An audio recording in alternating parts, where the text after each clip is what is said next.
Good morning जय जगन्नाथ। आज मुख्य खबर 23 सेप्टेम्बर 2024 10टी गुरुत्वपूर्ण खबर पर नजर देवा।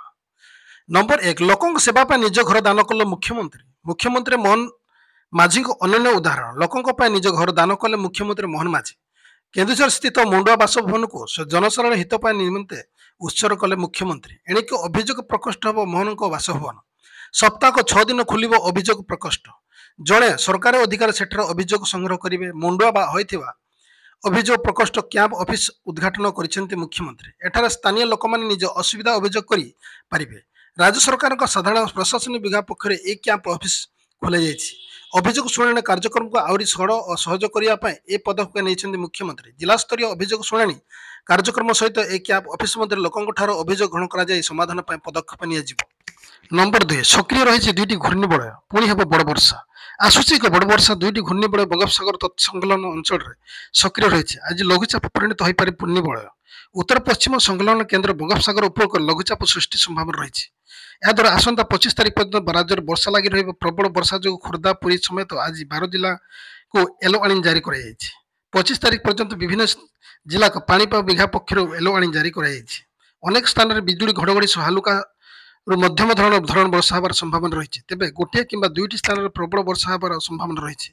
मालकानगिरी, कोरापुट, पुरी, खोर्धा, अनुगुल, ढेंकानाल, कटक, जगतसिंहपुर और केन्द्रापड़ा ए जिला को 22 तारीख में प्रबल वर्षा होगा येलो वार्निंग जारी पाणीपाग विभाग। लघुचाप सृष्टि होगा पर यार गतिपथ स्पष्ट हो सूचना रही। नंबर 3, मुख्यमंत्री हेलिकप्टर यांत्रिक त्रुटि। मयूरभंज गस्त बातिल। मुख्यमंत्री हेलिकप्टर देखादेला यांत्रिक त्रुटि। तेणु मुख्यमंत्री मोहन चरण माझी मयूरभंज गस्त बातिल होइछि। से कारकेटर सड़क पथर केन्दुझर राजधानी भुवनेश्वर अभिमुखे जाउछन्ति। मुख्यमंत्री मोहन चरण माझी 3 दिनिया केन्दुझर जिला गस्तर जाइथिले। जिलार विभिन्न कार्यक्रम जोग देइथिले। मुख्यमंत्री को मयूरभंज जिला गस्तर जिबारे थिला। तेणु निर्धारित समय काली अपराह्न प्राय 3टा बेले मुख्यमंत्री मोहन चरण माझी, केन्द्रीय सांसद अनंत नायक, पाटना विधायक अखिल चंद्र नायक और तेलकोई विधायक डॉक्टर फकीर मोहन नायक रायसुआ एयर स्ट्रिप पहुंची। ठीक सेतके बेले प्रबल वर्षा होता जो मुख्यमंत्री हेलिकप्टर टेकअप कर। नंबर 4, अनुराग दिशानायक हेले श्रीलंकार नुआ राष्ट्रपति। अनुराग कुमार दिशानायक श्रीलंका नुआ राष्ट्रपति होती। श्रीलंका राष्ट्रपति निर्वाचन भोट गणति से विजय होता जमापड़ी। प्रारंभिक धारा अनुसार 57% भोट पाए national people power NPP mentor प्रार्थी अनुराग कुमार दिशानायक आगुआ थे। गतकाली राष्ट्रपति निर्वाचन मतदान शेष होता बेले आज भोट गणति जारी रही। गणति शेष फलाफल अनुसार मामपेंट नेशनल पीपुल पावर एनपीपी नेता अनुराग कुमार दिशानायक राष्ट्रपति निर्वाचन होती। अन्य 2 निकटतम प्रार्थी तथा वर्तमान राष्ट्रपति रानिल विक्रम। नंबर 5, 6 घंटा बंद डाकर देला बीजेडी।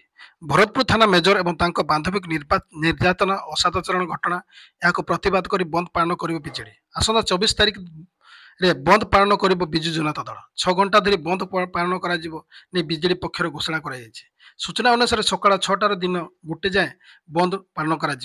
बंद डाकरा नहीं बिजेडी वरिष्ठ बीजेडी नेता देवी मिश्र संपादिक सम्मेलन कर सूचना देते। से कहते यह एक असामन्यक घटना। एसआईटी तदंत नवीन पट्टनायक दाबी कर घटना आम राष्ट्रपति को स्मारक पत्र प्रदान कर।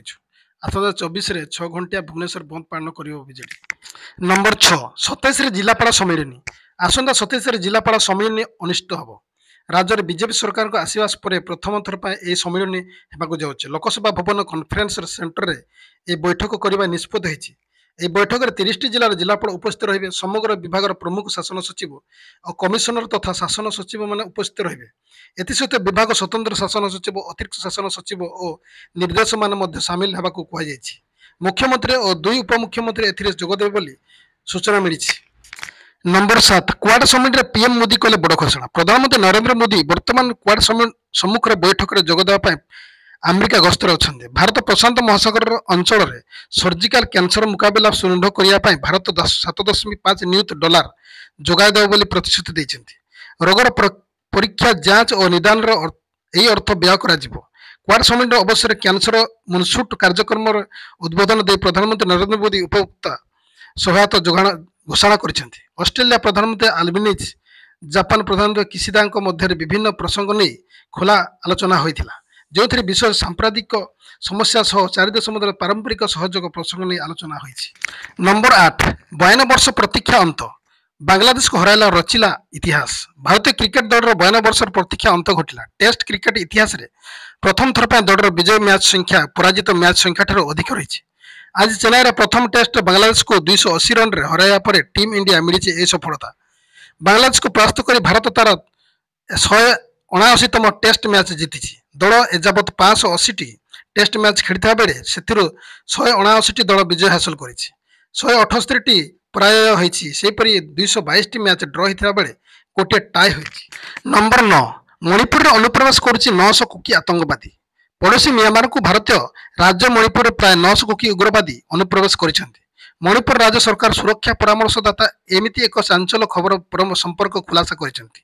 ସେ ଶନିବାର ପ୍ରଥମ ଥର ପାଇଁ ସାର୍ବଜନିକ ଭାବେ ସ୍ୱୀକାର କରିଛନ୍ତି ଯେ ପଡ଼ୋଶୀ ମିଆଁମାରରୁ ମଣିପୁର ଜଙ୍ଗଲ ଯୁଦ୍ଧ ଓ ଡ୍ରୋନ୍ ପରିଚାଳନା ତାଲିମ ପ୍ରାପ୍ତ 900 କୁକି ଆତଙ୍କବାଦୀ ଅନୁପ୍ରବେଶ କରିଛନ୍ତି।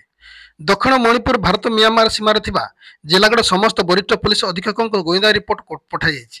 ଗୁରୁବାର ପଠାଯାଇଥିବା ଏହି ରିପୋର୍ଟରେ ଉଲ୍ଲେଖ କରାଯାଇଛି ଯେ 900 କୁକି ଆତଙ୍କବାଦୀ ନିକଟର ଡ୍ରୋନ୍ ଆଧାରିତ ବୋମା ପ୍ରୋଜେକ୍ଟାଇଲ୍ କ୍ଷେପଣାସ୍ତ୍ର ଓ ଜଙ୍ଗଲ ଯୁଦ୍ଧ ତାଲିମ ନେଇ ମିଆଁମାରର ମଣିପୁର ପ୍ରବେଶ କରିଛନ୍ତି। ସେମାନେ ଆସିବା ଫଳରେ ମଣିପୁର ସ୍ଥିତି ଆହୁରି ଖରାପ ହେବାର ଆଶଙ୍କା ରହିଛି। ମଣିପୁର ଭାରତ ମିଆଁମାର ସୀମାରେ ଥିବା ଜିଲ୍ଲାଗୁଡ଼ିକ ସମସ୍ତ ବରିଷ୍ଠ ପୁଲିସ ଅଧୀକ୍ଷକ ଗୋଇନ୍ଦା ରିପୋର୍ଟ ପଠାଯାଇଛି। ନମ୍ବର 10 କ'ଣ କଲେ ସୁଭଦ୍ରା ଯୋଜନା ସାମିଲ ହେବେ? ଏବେ ସବୁଠି ସୁଭଦ୍ରା ଟଙ୍କାକୁ ନେଇ ଚର୍ଚ୍ଚା। ସୁଭଦ୍ରା ଟଙ୍କା ପାଇଥିବା ମହିଳାଙ୍କ ଖୁସି କହିଲେ ନ ସରେ। ସେପଟେ ଯୋଜନାକୁ ବାଦ ପଡ଼ିଥିବା ମହିଳା ଭିତରେ ରାମ୍ପି ବିଦାରେ ହେଉଛନ୍ତି। ଟଙ୍କା ପାଇବା ପାଇଁ ଯିଏ ଯାହାକୁ କହୁଛି କହିବାକୁ ତିଳେ ମାତ୍ର ଭାବୁନାହାନ୍ତି। ଭୁଲ ସଂଶୋଧନ କରି ପୁଣି ଥରେ ନୂଆ ପୁଞ୍ଜିରୁ କ'ଣ ଟଙ୍କା ମିଳିବ ଯିଏ କି ଏମିତି ସମୟରେ ଯେଉଁମାନେ ରେଜିଷ୍ଟ୍ରେସନ କରି ମଧ୍ୟ ଟଙ୍କା ପାଇନାହାନ୍ତି ସେମାନେ ପାଇଁ ଖୁସି ଖବର। ସେମାନେ ଆପ୍ଲିକେସନ ସରକାରଙ୍କ ପାଖରେ ବିଚାରାଧୀନ ଅଛି। ତେଣୁ ଦ୍ୱିତୀୟ ଥର ପଞ୍ଜୀକରଣ କଲେ କୌଣସି ଫାଇଦା ମିଳିବ ନାହିଁ ବୋଲି ସରକାରଙ୍କ ପକ୍ଷରୁ ସୂଚନା ମିଳିଛି। ସେପଟେ ଯେଉଁମାନେ ଏଯାଏଁ ଆବେଦନ କରିନାହାନ୍ତି ସେମାନଙ୍କୁ ନୂଆ କରି ପଞ୍ଜୀକରଣ କରିପାରିବ। ଏଣିକି ଓଟିପି ନୁହେଁ ବାୟୋମେଟ୍ରିକ୍ ସାହାଯ୍ୟରେ ଆପଣ ନିଜର ସୁଭଦ୍ରା ଫର୍ମ ପଞ୍ଜୀକରଣ କରିପାରିବେ। ଆଉ ପଞ୍ଜୀକରଣ କରିବା ସମୟରେ ଏ କଥା ଉପରେ ବିଶେଷ ଧ୍ୟାନ ଦେବେ କି ଆଧାର କାର୍ଡ ସହ ଲିଙ୍କ ଥିବା ବ୍ୟାଙ୍କ ନାଁ ଦେବେ। ଏମିତି ନ କଲେ ହେବାକୁ ପଡ଼ିବ ନିରାଶ। ବାସ୍ ଆଜି ପାଇଁ ଖବରକୁ ଏଇଠି ରଖିବା। ନେକ୍ସଟ ଅପଡେଟ୍ ପର୍ଯ୍ୟନ୍ତ ମୁଁ ବିଦାୟ ନେଉଛି। ନମସ୍କାର, ଜୟ ଜଗନ୍ନାଥ।